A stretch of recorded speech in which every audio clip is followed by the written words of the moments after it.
Magandang araw! Ngayon nga po ay ibigay po natin ang game schedule na magaganap nga sa November 26, 2024 sa PBL All Filipino Conference 2024-2025. At syempre ibigay po natin kung saan ito magaganap o ang venue. Ibigay rin natin kung saan ito mga mapapanood na application at may libre pa. At bukod nga dyan ay bigyan po natin ng konting preview ang magiging laban kung anong team ang magharap-harap kung sino mas lamang.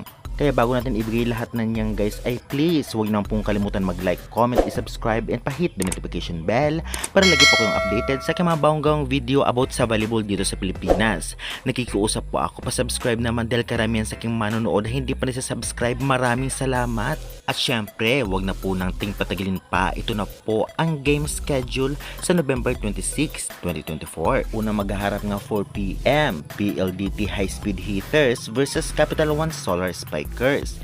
Ang venue nito ay sa Phil Sports Arena. At ang second game naman po, 6:30pm, Cherry Tigo Crossovers versus NX-led Chameleons. Venue nito, Phil Sports Arena pa rin. At kung magtatanong kayo kung saan ito mapapanood, may bayad man o wala ay ating ibibigay. Meron po nito sa cable, sa channel 1 Sports or 1 Sports Plus. Minsan nagla-live sila, minsan hindi. At kung wala naman sa cable, mapapanood po ninyo ito sa mga application na Pilipinas Live at Signal application. May bayad lamang at mag-register. Syempre, ida-download niya po muna ang application bago kayo mag-register. Konti lang naman po ang bayad per month. Kaya na-registered na para mapanood nyo ng live na live. At syempre, meron din pong libre sa website ng pbl.ph live. I-search nyo lamang po yan sa Google at lalabas na po ang live stream o website nila. Buo yung video at napakalinaw. Kaya ano pang inaantay nyo? Save the date. Ngayon naman ay bigyan po natin ng konting preview ang magtatapatan sa November 26. Sino kaya mas lamang pagdating sa opensa, depensa at serving? Unahan nga natin ang PLDT versus Capital One. No doubt, palaban ngayon ang Capital One na kaya makipagsabayan sa mga veterans team kung pagbabasyan natin ang mga nakaraang laban nila.